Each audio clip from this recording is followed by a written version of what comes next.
Hi and welcome back. Now the Classic 350 is Royal Enfield's best-selling motorcycle. Launched back in 2009, both the 350 and the Classic family became a runaway success. The Classic 350 even went on to become the highest-selling motorcycle in the 250cc plus engine segment for the next 13 years. But these motorcycles were not exactly new. They were based on the Bullet, a platform that was already outdated. Even the new UCE engine still had push rods in an obvious attempt to save that iconic thump. The valves did not perform efficiently at high RPM and the engine had too many vibrations. Now, manufacturers usually update their motorcycles periodically in order to make them better, in order to iron out any problems, and to adopt new tech.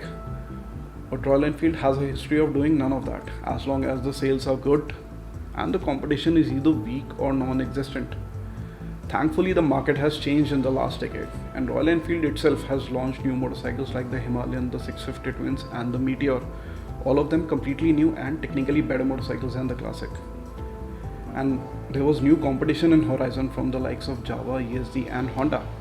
So Royal Enfield had to finally accept that it was time to give the Classic a proper upgrade. And there was only one way to do that.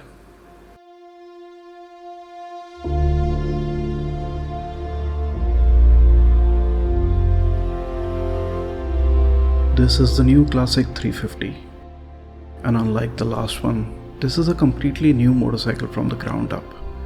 It has a new engine, a new frame, new suspension, new seats, new fuel tank, new fenders, new foot pegs. Everything on this motorcycle is new. The new engine is a 349cc single-cylinder air and oil-cooled unit that makes 20.2 bhp and 27 Nm of torque. And after waiting for 13 years, the 350 finally gets fuel injection. It also has a 5-speed gearbox and a counterbalancer to reduce vibrations.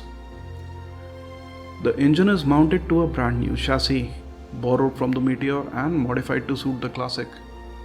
This is a twin down-tube spine frame. It is more rigid, stronger, and makes a world of a difference in the way this bike feels. It may not look like it, but the new chassis is also equipped with a new suspension. Visually, the Classic has always been a good-looking motorcycle. It still looks very similar to the old one, but every panel, every part has been reworked and refined. The fenders look more snug. The side panels and boxes are rounded with no sharp edges. The new teardrop fuel tank looks more refined. The new seats have an improved design as well. The springs from under the seat have been removed to make room for thicker padding, and the pillion seat is wider and more comfortable. The new instrument console has a small digital display that shows fuel, trip, time, and odo. The tripper navigation is an accessory on this model and standard on the chrome variants. The headlights and the signature twin parking lights are new as well, but there are still no LEDs on the Classic. The grips and switchgear on the handlebar are new too, but more on that later.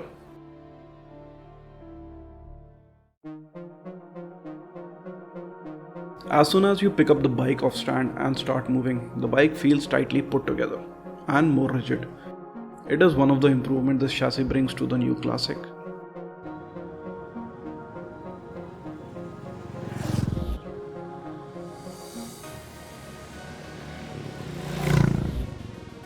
For someone who has ridden the old Classic extensively, the improvements are as clear as a sunny day. The composure of the bike has improved for good. The handling is more precise, easy, and sure-footed. The new Classic feels a lot more confident going about its business. The roads may be wet or dry, it's all good. It is composed in corners while leaning on its side than ever before. The ride and stability have improved significantly, and taking the Classic around a series of curves is now actually enjoyable.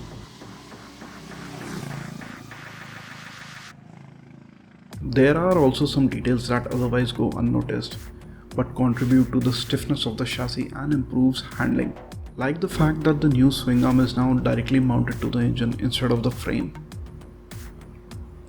And this newfound confidence is also boosted by a set of new tires from C8 called the Zoom Plus. These tires offer better grip in dry, wet, and loose surfaces compared to the MRFs on the old bike. The ride quality has improved too, courtesy of the new suspension. It is especially good when the roads are bad. Small potholes are barely noticeable.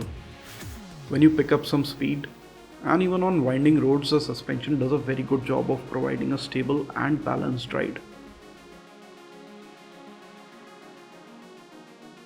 This is a dual channel ABS model with a single disc in front and rear. Both brakes are from Bybri, and the best thing that I can say about them is that they are adequate. There is definitely room for improvement. The initial bite seems weak and it requires a firm squeeze at the lever to stop rapidly. On the plus side, the wooden feel has greatly reduced and I did not encounter any brake fade issue. The Classic continues to get a gear pedal with the toe and heel shifter. The slightly forward foot pegs make it a little inconvenient to shift with the toe, and I have found myself naturally using the heel to shift up and my toes to shift down. Let's talk about the beating heart of the new Classic. This 349cc engine has a single overhead cam, which means it is more sophisticated than before, and hopefully the internals are more reliable as well, but only time will tell. The exhaust note from the new engine is crisp and although muted, but there is noticeably less mechanical noise from the engine.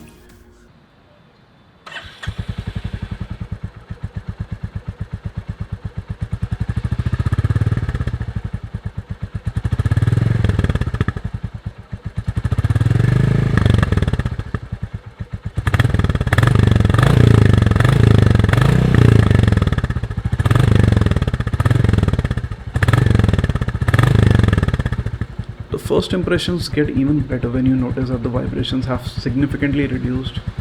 That's the counterbalancer at work. On the move, the good feeling continues. The engine feels strong, refined and smooth with a very flat torque curve, meaning the power is very uniform across the rev range. And with fuel injection, the throttle response has also improved. So the two major complaints of the UCE were too many vibrations and performance at high RPM. Now with the new architecture, there are significant improvements in both these areas. Now, like the chassis, the engine is also borrowed from the Meteor, but Royal Enfield has done some tweaking to give the Classic its own character. And by tweaking, I mean that they have slowed it down. The new engine is most happy when you are riding it in a calm and gentle manner. It will get to 100 or 110 km per hour, but it wants you to get there slowly.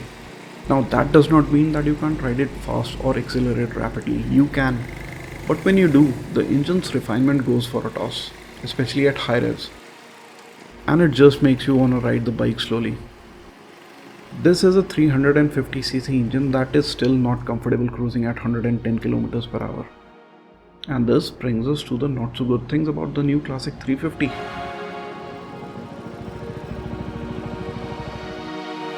Apart from the engine's reluctance to go fast, the gearbox is also not up to the mark. It has definitely improved over the last one, but it is still a little clunky and imprecise. Now neutral is not at all difficult to find, and I did not face any false neutral issues as well.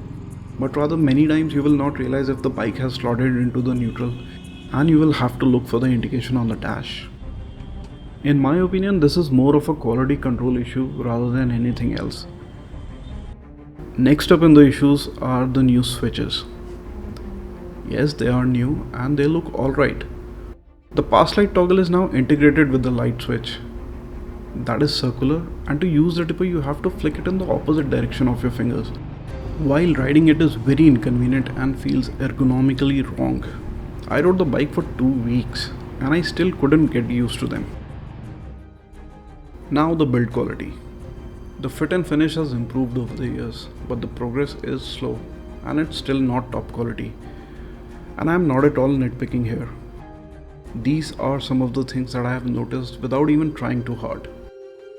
You can easily find ugly gaps in some components.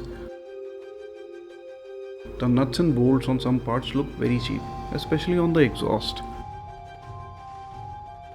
And it has been too long that Royal Enfield has been doing this mixed matte and glossy look on the forks. They just look incomplete and unfinished.